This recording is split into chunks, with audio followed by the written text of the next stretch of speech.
இன்றைக்கி நம்ம ஒரு அழகான ஒயின் ஷாப் தாங்க பார்க்க வந்திருக்கோம். ஒயின் ஷாப்பில் என்னடா அழகு இருக்குன்னு கேட்காதீங்க. நான் ஆக்சுவலாக கும்மிடிப்பூண்டிக்கு ஒரு வழியில் போயிட்டுருந்தேன்.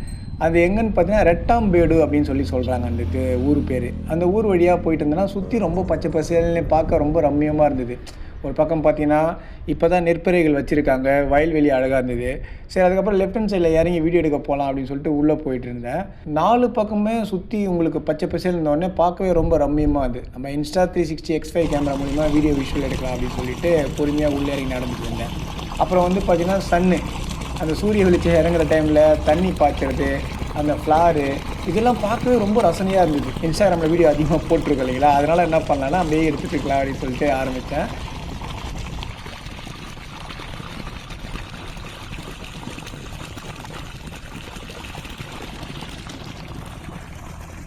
அப்புறம் லாங்கில் வந்து ஒரு மரம் ஒன்று தெரிஞ்சுது. சரி, இந்த மரம் தெரியுதுன்னு சொல்லிட்டு மரத்துக்கிட்ட போகலாம் அப்படின்னு சொல்லிட்டு பொறுமையாக போயிட்டு இருந்தாங்க. சுற்றி பார்த்து தான் போனேன். பச்சை பசங்க அழகாக இருக்குது. ஒரு பக்கம் மாடு மேய்ச்சிட்டு இருந்தாங்க, ஒரு பக்கம் ஆடு மேய்ச்சிட்டு இருந்தாங்க. அந்த பக்கம் வந்து அந்த ரோட்லேயே மொத்தமாகவே பைக் வந்து பார்த்தோன்னா ஒரு குறிப்பிட்ட அளவு தான் போயிட்டு இருந்தது. நான் ஒரு பைக்கு 2 பைக்குன்னு சொல்லுவாங்க இல்லை, அந்த மாதிரி தான் போயிட்டு இருந்தாங்க. நான் போன நேரம் வேறு ஈவினிங் டைம் பண்ணுறதுனால எனக்கு விஷுவல் ட்ரீட்டாகவும் இருந்தது. அதே மாதிரி கொஞ்சம் வெயிலோட தாக்கமும் பெருசாக இல்லாமல் இருந்தது. ஏன்னா இப்போ பகல் நேரங்களில் விவசாய நிலங்களில் இருந்தால் வெயில் அதிகமாக இருக்குன்னு சொல்லுவாங்க இல்லைங்களா, அந்த மாதிரிலாம் இல்லாமல் நான் ஈவினிங் டைம் போனதுனால எனக்கு வெயிலோட தாக்கம் ரொம்ப அமைதியாக இருந்தது. அப்புறம் அங்கே ஒரு ஒத்த மரம் மாதிரி ஒன்று இருந்தது. அந்த ஒத்த மரத்துக்கிட்ட போனேன். அந்த ஒத்த மரத்துக்கிட்ட போனால் அங்கே ஒரு சின்ன குருவி கூடு கட்டியிருந்தது. ஆனால் என்னால் அது எடுக்க முடியல. ஏன்னா கிட்டே போகிறப்போ உடனடியாக அது பறந்து ஓடிட்டுச்சு அந்த குருவி. அப்புறம் அங்கேருந்து அப்படியே சுற்றி எல்லா இடத்தையும் பார்த்தேங்க.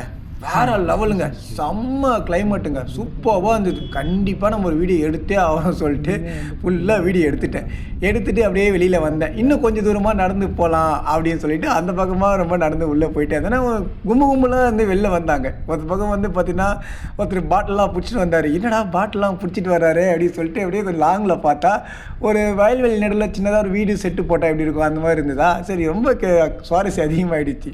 கிட்ட போய் பார்த்தா தான் தெரியுது அது ஒயின் ஷாப்பு. சரியான காமெடி. நான் ஆல்ரெடி போன வாட்டி ஒரு வீடியோ ஒன்று போட்டிருந்தேன். அது அந்த ஆந்திரா பார்டரில் கரும்பு தோட்டத்துக்கு நடுவில் ஒரு ஒயின் ஷாப் இருந்தது. ஏன்னா இப்போ நகர்ப்புறங்களில் நிறைய இடங்களில் ஒயின் ஷாப்பு பார்லாம் உங்களுக்கு கிடைக்கும். கிராமப்புறங்களில் வந்து விவசாய நிலங்களில் மட்டும்தான் கிடைக்கும். ஏன்னா மெயின் ரோட்லேருந்து 150 கிலோமீட்டர் உள்ளே இருக்கணும்னு சொல்லுவாங்க இல்லைங்களா, அந்த மாதிரி ஊரில் வந்து அந்த ஒயின் ஷாப்பு பில்டிங்கை கொடுத்துருக்காங்கன்னு நினைக்கிறேன்.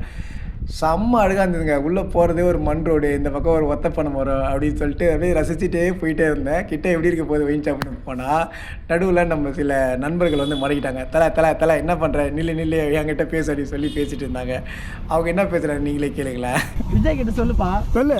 டிவி கேட்டாமா, நானும் டிவி கேட்டதில்ல, அதில் என்ன இருக்குது சொல்லு. தப்பு கிடையாது. வந்து தேலந்தோப்பு இருக்கு, இந்த மாதிரி குடிச்சு இந்த மாதிரி பண்ணது. நீங்கள் ஒயின் ஷாப் ஆண்டே ஒரு பார் மாதிரி கட்டி கொடுத்தீங்கன்னா இங்கே குடிச்சு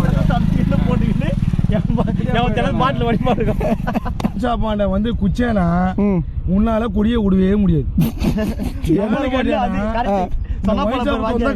குச்சி நிக்கிறேன், குடியும் விட முடியல, குடும்பத்தையும் விட முடியல. என்ன வாங்கிச்சா போனது குச்சரா, நீ குடியும் குத்துறமா நல்லா இருக்கலாம். அதனால என்ன ஆகுதுன்னா சோச்சிலி மிட்டாசோவா இது இங்க வந்து பாருங்க. என்ன வளகுண்டு இங்க பாரு வயலு, இங்க பாரு நயிலு, இங்க பாரு காவா, அங்க பாரு செட்டு. இயற்கையா இருக்கும் ப்ரோ. இங்க எவ்வளவு ஜில்லுன்னு காத்தடிக்கும். ஒயின் ஷாப்பே வந்து பாதியில் நாங்க இருக்கிறது ஒயின் ஷாப்ல. ஒயின் ஷாப்புக்கு பேட்டி எடுத்துனீங்க, அதனால உங்களுக்கு சொல்றேன், சரி சாப்பிடுறேன், பீர் சாப்பிடுறேன். குடிக்க மாட்டேன் நானு. குடிக்க மாட்டியா? அப்போ வீடியோ எடுத்துக்கிறியா? ஜூஸ் குடிக்கிறியா? குச்சி தாங்க. பாய் தலை.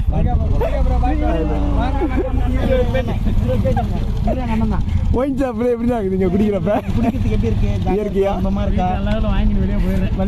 இடம் வந்து லொகேஷன் எங்க நல்லா இருக்குன்னு கேட்குறேன். இயற்கையா இருக்குது சொல்லலாம். மாட்டுக்கு பில்லாம் அர்த்தம் பண்ண தெளிவா வந்து சருக்கு ஒரு போட்டு. நான் ஒரு கஷ்டம் தான், வரும்போது ரொம்ப கஷ்டமா இருக்குது. பள்ளமா இருக்குது, அங்கங்க கீழே வந்துடுறோம் போதில் தண்ணியில் இறங்கும்போது. அது மட்டும் தான் கொஞ்சம் கஷ்டமா. அது மட்டும் கொஞ்சம் சாதாரணமாக பண்ணிட்டீங்கன்னா அந்த பிரச்சனை இல்லை. கேமரா பார்த்தோன்னா ரொம்ப ஆர்வமாயிட்டு என்ன பண்ணிட்டாங்க, நீங்கள் சன் டிவியா இல்லை ஜெயா டிவியா அப்படின்னு சொல்லி கேள்வி கேட்க ஆரம்பிச்சிட்டாங்க. இல்லத்தில் நீ என்ன பண்ணுற, நம்ம தளபதி டிவி கிட்ட சொல்லி எங்களுக்கு ஒரு பார் கட்டித்தர சொல்லு, ரோடு ரொம்ப மோசமாக இருக்குது, ரோட்டில் நாங்கள் எழுந்து போகிறோம், நிம்மதியாக குடிக்க முடியல சொல்லிட்டு நம்ம குடிமகன்களுக்கான தேவையான விஷயங்களை வந்து அங்கே சொல்லிட்டு இருந்தாங்க. அதுக்கப்புறம் அங்கே மீன் அண்ணன் ஒருத்தர் இருந்தார், அவர்கிட்டையும் போயிட்டு கேட்டேன். அவர் வந்து பார்த்தோன்னா இந்த மீன் எதுக்கு வைக்கிறேன்னு கேட்டேன். இது வந்து வீசன்னு சொன்னார். வீசன்னா அது ஒரு கூறுன்னு நினைக்கிறேன், அது 150 ரூபா 100 ரூபா அது மாதிரி சொல்லியிருந்தாரு. அந்த மீனும் பார்த்தீங்கன்னா ரொம்ப ஃப்ரெஷ்ஷாக இருந்ததுங்க. எனக்கு எல்லாம் வாங்கிட்டு வர முடியல. இதுவே வீடு கொஞ்சம் பக்கத்தில் இருந்ததுன்னா கண்டிப்பாக நான் அந்த மீனை வாங்கிட்டு வந்திருப்பேன். அவர் வித்துட்டு இருந்தாரு. ஆனால் தலைவர் எதுக்காக அந்த மீன் விற்கிறான்றது மட்டும் கொஞ்சம் நல்லா தெரிஞ்சு போச்சு. என்ன மேட்ருன்னு பார்த்தோன்னா மீனை வித்துட்டு ஸ்ட்ரெயிட்டாக ஒயின் ஷாப்பில் போய் சரக்கு வாங்கி சரக்கு அடிக்கிறதா தான் வித்துருந்தாரு. அது ஒரு தொழில். அது சில பேர் அந்த நேரத்தில் போக முடியாத சூழ்நிலைக்கா வேறு தொழில் பார்த்து அவங்க பொழுப்பு பார்க்குறாங்க. ரெண்டாவது மீனுக்கு இவ்வளோ தான் ரேட்டு. எவ்வளோ? 1.5 வீசை 100 rupees. 100 rupees. அதுக்கு மேலே விலை கிடையாது. காரணம் மக்களுக்கிட்ட நம்ம அதிகமாக பணமும் போடக்கூடாது, கரெக்டான விலை விற்றுட்டு போயிடணும். அதுதான் ஒரு ஆன்சர். ஓகேண்ணா, சூப்பர்ண்ணா. எப்ப பாரு சண்டை சச்சரி கத்தி வெட்டுறது நீ போன வாரம் கூட 2 வெட்டு போனானுங்க. இந்த இடத்த விட்டு கொஞ்சம் தூக்கணும். இது வேலைக்கு ஆகுது. எங்க மாத்தலாம்? எங்க தேவம்பாடு மாத்து. அதான் எங்க இடம் சொல்லு. தேவம்பாடு என்ன காமிக்கிறேன். காமிக்கிறீங்களா? அதிகம் வந்து காமிக்கிறீங்களா? வந்து ஆத்து பக்கம். அதனால தேவம்பாடுல மாத்துற நடுவுல. சூப்பர். தேவம்பாடுல மாத்தா சென்டர் இடம். அங்க வந்து கரெக்டா இருக்கும். சரி, எல்லாத்தையும் அப்படியே சுத்தி முத்தி பார்த்துட்டு ஸ்ட்ரைட்டா ஒயின் ஷாப் கிட்ட கேமரா எடுத்துட்டு போயிட்டேன். பின்னாடி எல்லாமே ஃபுல்லாக வயல்வெளிகள் தான். அது சுற்றி எல்லாமே விவசாய நிலம் தான். அந்த இடம் மட்டும் எதுவும் ஒதுக்கியிருக்காங்கன்னு நினைக்கிறேன். நான் ஒயின் ஷாப் வீடியோ எடுக்க போகிறதுக்கு ஒரு காரணம், நம்ம சுற்றி விவசாய நிலங்கள்லாம் பார்க்க ரொம்ப ரம்மியமாக இருக்குது. கேமரா விஷுவலில் பார்க்க ரொம்ப அழகாக இருக்கும். அது இல்லாமல் லாஸ்ட்டாக போட்ட வீடியோஸ்க்கு ரெஸ்பான்ஸ் நல்லா வந்ததுனால இதையும் எடுத்துடலான்னு போனேன். அவ்வளோதான். வந்தவங்க எல்லாரும் தம்பி இங்கே தம்பா ஒன்று தம்பா இந்த பாட்டிலுக்கு 10 ரூபா வாங்குறாங்க, பிடிச்சி போடு சொல்லிட்டு எல்லோரும் யார்கிட்ட கம்ப்ளைண்ட் பண்ணிட்டு இருந்தாங்களா. உள்ளே அந்த ஒயின் ஷாப்பில் இந்த ஸ்டாஃப் இருக்காங்க, அவங்க வந்து பேனிக் ஆகிட்டாங்க. ஏன்பா இங்கே வா, என்ன பண்ணிகிட்ருக்கா நீ அப்படின்னா, உங்களை பற்றி பேசுறதுக்கு வரல, நான் இந்த ஒயின் ஷாப்பை வந்து பார்த்தா ரொம்ப ரம்மியமாக அழகாக இருந்துச்சு, அதெல்லாம் இதை பற்றி தானே பேச வரேன், அதெல்லாம் எதுக்கு சம்மந்தம் இல்லை, நீங்கள் உங்கள் வேலையை பாருங்கள், நான் வீடியோ எடுத்து நான் கிளம்பிடுறேன் அப்படின்னு சொல்லியிருந்தேன். அதுக்கப்புறமும் உடல யாரோ என்னை சுற்றி வந்து 2 நண்பர்கள் என்ன பண்ணாங்கன்னா சுற்றி தலை இதே எடுத்தலை அதை எடுத்தலைன்னு சொல்லியிருந்தாங்க. ஆனால் ஃபன் பண்ணிட்டு இருந்தாங்க. ஏன்னா இப்போ வந்து கிராமப்புறங்களில் உங்களுக்கு என்ன விவசாயம் பண்ணுவாங்க, அதுக்கப்புறம் வேலைக்கு போயிட்டு வந்துட்டு இந்த மாதிரி ஏதாவது சரக்கு அடிச்சுட்டு ஊருக்குள்ளே ஜாலியாக பேசி சுற்றிட்டு இருப்பாங்க.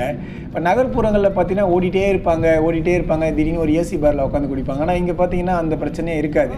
எல்லா இடங்கள்லையுமே எல்லா இடத்துலையும் உட்காந்து குடிச்சிட்டு நிம்மதியாக போயிட்டு வேலையை பார்ப்பாங்க. பட் குடின்றது ஒரு மோசமான விஷயந்தான்.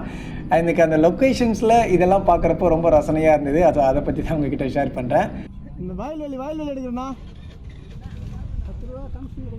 அப்புறம் பக்கத்தில் என்ன ஆகிடுச்சு, ஒரு ஷெட்டு மாதிரி ஒன்று இருந்தது. இது என்னவா இருக்குன்னு சொல்லிட்டு பார்த்தா அதான் பார்னா தெரியல, சைடிஸ் விற்கிற பொருள் விற்கிற இடம் தான் அது. அதுக்கப்புறம் அவங்கக்கிட்ட போயிட்டு என்ன நான் விற்கிறீங்கன்னு கேட்டேன். இல்லைப்பா சின்ன ஐட்டு தான்ப்பா, இங்கெல்லாம் பெருசாக ஒன்றும் வியாபாரம் ஆகாதுப்பா, அதனால் சின்ன ஐட்டு தான்ப்பா விற்கிறேன்னு சொல்லியிருந்தாரு. சரி, இல்லைண்ணா பரவாயில்ல சொல்லுங்கள், நம்ம நண்பர்களும் இதை பார்க்குற வீடியோ பார்க்குற ஆட்களும் இந்த இடத்துக்கு வந்து என்ஜாய் பண்ணணும் ஆசைப்படுவாங்க. சென்னையிலேருந்து ரொம்ப தூரம் இருந்தாலும் பரவாயில்ல, சென்னையிலேருந்து பக்கத்தில் தானே இந்த இடம் இருக்குது, அதனால் எல்லோரும் வந்து சரக்கு அடிச்சுட்டு என்ஜாய் பண்ணுறது போகிறதுக்கு வாய்ப்புகள் இருக்குண்ணா, நீங்கள் சொல்லுங்கண்ணா அண்ணன். உடனே அந்த பக்கம் இன்னொரு அண்ணன் ஆரம்பிச்சிட்டாரு, தம்பி இந்த இடம் வேணாம்ப்பா, நீ என்ன பண்ணுற அந்த பக்கம் அவர் ஒரு ஊர் பேர் இதை மென்ஷன் பண்ணார், அங்கே தான் நீ வந்து வைக்கணும் அப்படின்னு சொல்லியிருந்தாரு. உடனே பக்கத்தில் வரலாம், அப்போனா நாங்கள் சரக்கு கஷ்டப்படணுமா சொல்லிட்டு ஒரே ஜாலியாக இருந்ததுங்க. குடிமக்கள் அனைவரும் என்ஜாய் பண்ணி ஜாலியாக பேசிகிட்டு இருந்தாங்க. சந்தோஷமாக தான் இருந்தது எனக்கு சீரியஸில் இந்த விஷயத்தை பார்க்குறப்ப. சைடிஸ் இங்கே அதிகமாக போகாதாங்க. அதனால் பார்த்தீங்கன்னா கோழிக்கால், மாம்பழம், அப்புறம் அந்த பலாப்பழம், வேர்க்கடலை, திராட்சை இதெல்லாம் இருக்கு இல்லைங்களா, இது மாதிரி தான் வச்சுருந்தாங்க. அதாவது சீசன் பழ வகைகளும், அப்புறம் வழக்கம் போல் வடை வந்து கம்பல்சரி வச்சுருப்பாங்களா எல்லா இடத்துலையும். அந்த வடை ஒரு சின்ன ஐட்டம் தான் வச்சுருந்தாங்க. ஏன்னா வரவங்களே பார்த்தீங்கன்னா அது வாங்குவாங்களாம் கூட தெரியல, ஊறுகாய் பாக்கெட்டோட வாங்கி முடிச்சுட்டு போயிட்டே இருக்கிறாங்களே தவிர இதெல்லாம் வாங்க மாட்டாங்க. அவர்கிட்ட பேசிட்டு இருந்தோடனே அவர் சொன்னார், இதெல்லாம் யாரும் இங்கே வாங்க மாட்டாங்கப்பா, எல்லாம் அவங்களே அவங்க சைடு சைட் வந்து சாப்பிட்டு போயிடுவாங்கப்பா சொல்லியிருந்தாரு. அதனால் நான் சும்மா ஒரு ஃபார்மாலிட்டி தான் வீடியோ மட்டும் எடுத்துக்கிறேன் அப்படின்னு சொன்னால், சரி எடுத்துக்கப்பா அதில் என்ன இருக்குது அப்படின்னு சொல்லியிருந்தாரு. எனக்கு இந்த ஒயின் ஷாப் லொக்கேஷன் ரொம்ப பிடிச்சிருந்ததுங்க. இங்கே சரக்கு அடிக்கிறத விட குடிகாராக இருக்கிற மக்களுக்கு மட்டும்தான் இந்த அருமை தெரியும்னு சொல்லுவாங்க. அவங்க என்ஜாய் பண்ணி சாப்பிடணுன்னு ஆசைப்பட்டீங்கன்னா தாராளமாக இந்த இடத்துக்கு வந்து அடிங்க. அதான் எடுக்கலான்றாப்லையா. எனக்கு இந்த இடம் ரொம்ப பிடிச்சிருந்ததுங்க. இங்கே சரக்கடிக்கிற இடத்தோட இயற்கை சார்ந்த இடத்துல உட்காந்து ரிலாக்ஸ் பண்ணுறன்ற ஒரு மனநிலை எனக்கு ரொம்ப பிடிச்சிருந்தது. ஸோ ஒரு வீடியோவாக ஷேர் பண்ணலாம்ன்றப்ப நான் சின்ன ஷார்ட் வீடியோ இன்ஸ்டாகிராம்லேயும் யூடியூப்லேயும் போட்டிருக்கேன். அது பத்தலை, இது பெரிய விலாகாகவே போடலாம், அவ்வளோ ஃபுட்டேஜ் எடுத்துருக்குமே வேஸ்ட் பண்ண வேண்டாம் அப்படின்னு சொல்லிட்டு இது விலாகாக நான் போட்டேன். நீங்கள் ஃப்ரீயாக இருந்தீங்கன்னா தாராளமாக இந்த இடத்த விசிட் பண்ணி பாருங்கள். இல்லை நீங்கள் அந்த ஊரில் இருக்கிறீங்க அப்படின்னா மறக்காமல் கமெண்ட் பாக்ஸில் வேறு ஏதாவது இந்த இடத்த பற்றி தெரிஞ்சதுன்னா கமெண்ட் பண்ணுங்கள். தேங்க்ஸ் ஃபார் வாட்சிங் திஸ் வீடியோ.